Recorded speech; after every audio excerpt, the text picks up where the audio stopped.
Welcome back good healthy morning. अब हम आपसे शेयर करेंगे और भी interesting fact gastrointestinal tract related.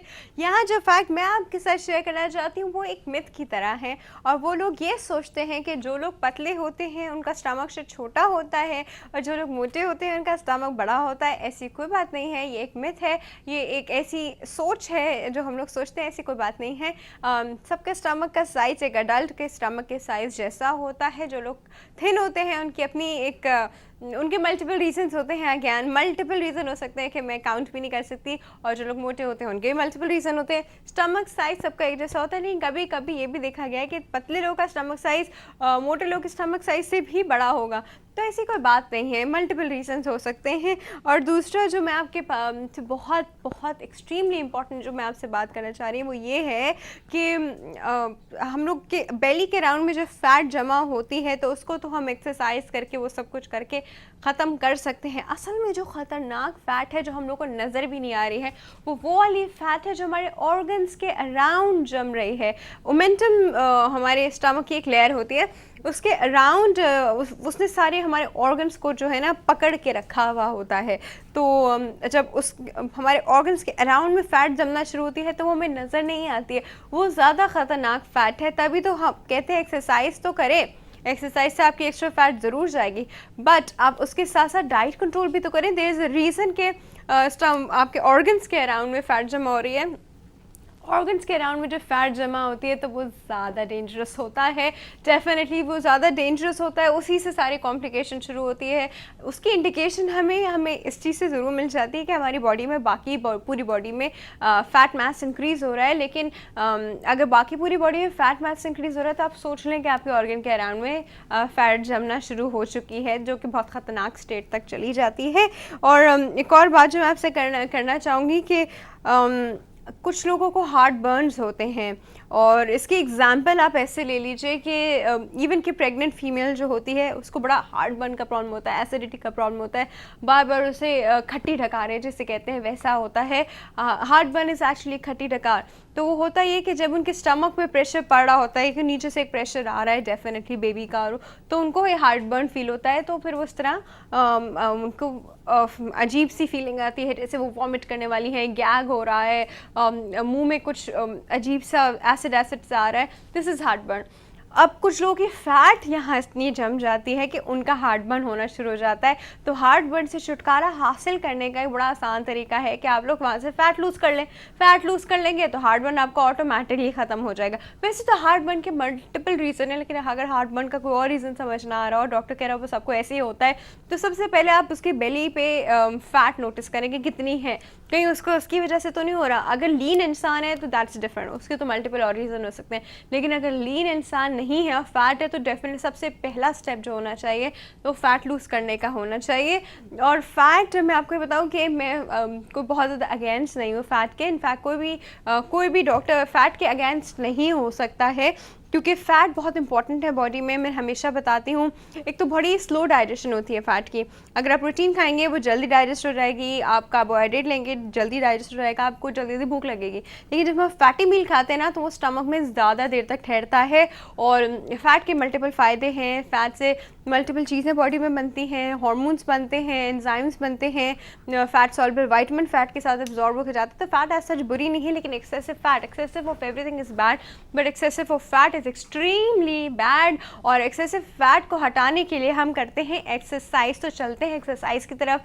Exercise कीजिएगा, बैठ के सिर्फ देखिएगा नहीं और वापस आइए। गुड मॉर्निंग, मैं हूं फहाना मिर्ज़ा। आज मैं आपको बैक एक की डिफरेंट एक्सरसाइज बताऊंगी।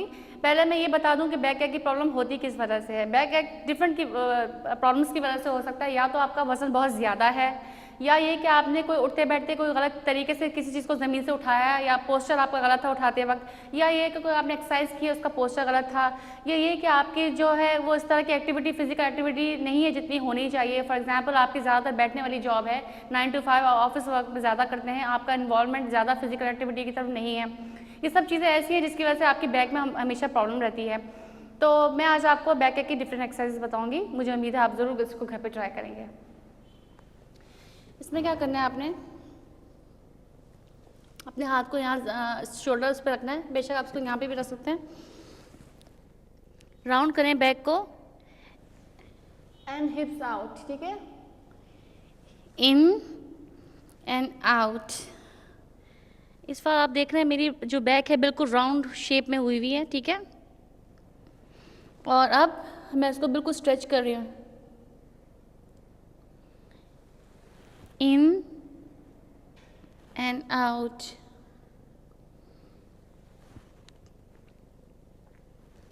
2,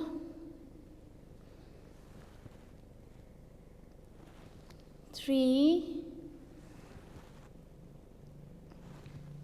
4, 5, 6, 7 एंड 8, ठीक है। इसके बाद आपने स्टेपर पे हाथ रखना है, टो पे आ जाना है, सही है, जिस तरीके से आप मुझे देख रहे हैं।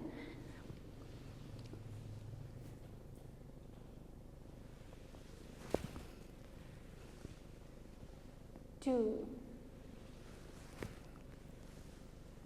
3, 4, 5, 6, 7, 8। अगर आपको इस तरीके से टो पे करने में मुश्किल हो रही है तो आप इसको इस तरह से भी कर सकते हैं। नी को ज़मीन पे ही रखेंगे एंड अप, पूरा नीचे बेंड करना, सही है। 2, 3, 4,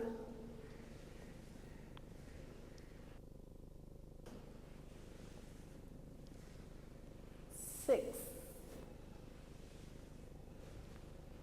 7, 8, 2 more, 9 and 10। ये करते हुए आपने ऊपर देखना है। आप चाहे स्टेपर की हेल्प लें या इसके बगैर भी आप कर सकते हैं। आपने टो पे रखना है एंड ऊपर देखना है।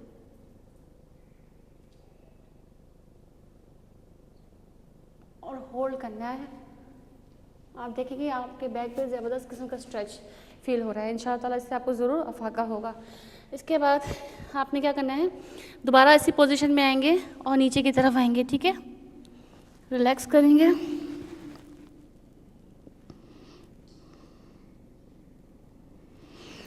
ओके, आपने वेव्स की तरह अपनी बॉडी को रखना है। यहाँ से स्टार्ट करेंगे। 1, 2,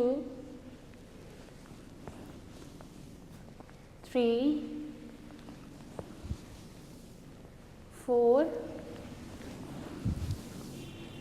5, 6, 7, 8। अब आपने इस तरह से रिवर्स में जाना है। 2, 3, 4, 5, 6, 7 एंड 8 और आपने यहीं पे होल्ड करना है।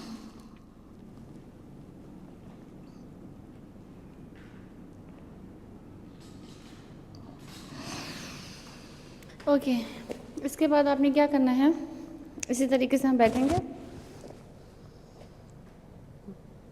आपने अपनी एक टांग को स्ट्रेच रखना है, एक टांग आप किस तरह से बेंड करेगी, सही है, और इस तरह से स्ट्रेच करना है।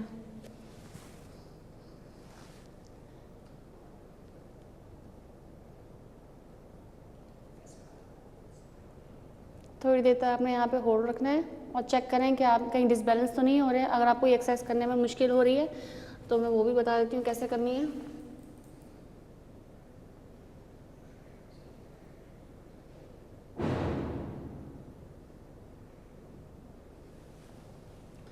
सपोज करें आपसे ये नहीं हो रहा, एक वक्त में आप दोनों चीज़ों को नहीं उठा पा रहे, तो आपने क्या करना, वन बाय वन कर लें, कोई ऐसा मसला नहीं है।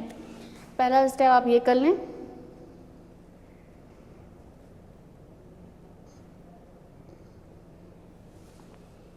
दूसरा स्टेप आपका ये होगा,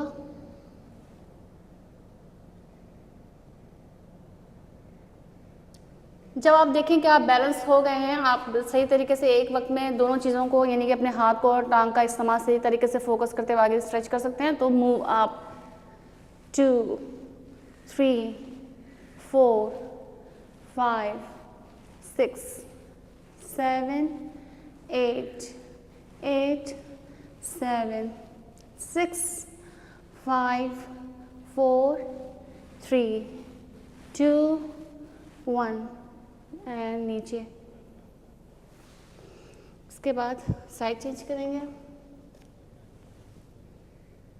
1 2 3 4 5 6 7 8 9 10 11 12 13 14 15 and stretch and relax.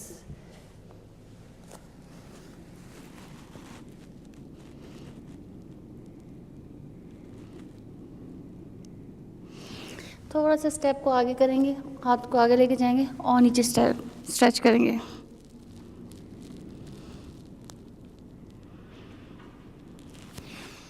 पीछे थोड़ा सा पीछे आएंगे, अगेन स्ट्रेच।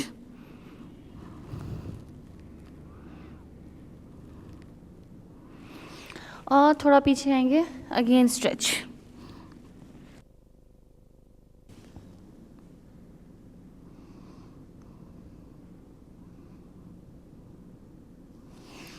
ओके, ये तो कुछ एक्सरसाइज थी बैक के से रिलेटेड। मुझे उम्मीद है इसको आप ज़रूर घर पे ट्राई करेंगे और ये आपके लिए बहुत ज़्यादा मुफीद साबित होगी।